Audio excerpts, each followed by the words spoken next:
দেশের সর্বপ্রথম হাইড্রোজেন ট্রেনের সূচনা করলেন প্রধানমন্ত্রী নরেন্দ্র মোদী শুক্রবার অর্থাৎ আজকে ১৭ জুলাই হরিয়ানার জিন্দ স্টেশন থেকে যাত্রা শুরু করলো ট্রেনটি। যদিও বর্তমানে পাইলট প্রজেক্ট হিসাবে ট্রেনটি চালানোর সিদ্ধান্ত নেওয়া হয়েছে। ভারতীয় রেলের তরফে জানানো হয়েছে যে সুরক্ষার জন্য এই ট্রেনে মাল্টি লেয়ার সেফটি সিস্টেম রয়েছে, যা হাইড্রোজেন লিকেজ, তাপমাত্রা, আগুন, ধোঁয়া থেকে নিরাপত্তা দেবে। এই ট্রেনের উদ্বোধনের দিন রেলের তরফে জানানো হয়েছে এই ট্রেন নিজেই নিজের পাওয়ার সোর্স বহন করতে সক্ষম। যেমনটা স্টিম ডিজেল ইঞ্জিন করতো, ঠিক তেমনি কিন্তু চিরাচরিত জ্বালানি যেমন কয়লা ডিজেলের পরিবর্তে হাইড্রোজেনের মাধ্যমে একটি আস্ত ট্রেন যাতায়াত করবে।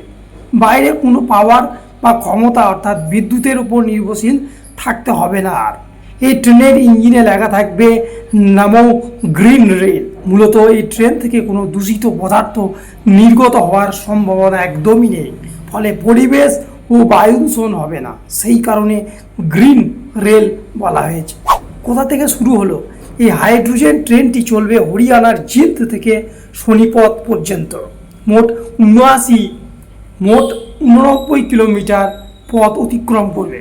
প্রাথমিকভাবে দুটো করে রাউন্ড শিফট করবে, অর্থাৎ জিন্দ থেকে সোনিপত দুবার যাবে, দুবার ফিরবে। ট্রেনটি রয়েছে 682টি আসন, তবে স্ট্যান্ডিং ক্যাপাসিটি মিলিয়ে 2600 প্যাসেঞ্জার বহন করতে সক্ষম। দেশের সর্বপ্রথম হাইড্রোজেন এই ট্রেন।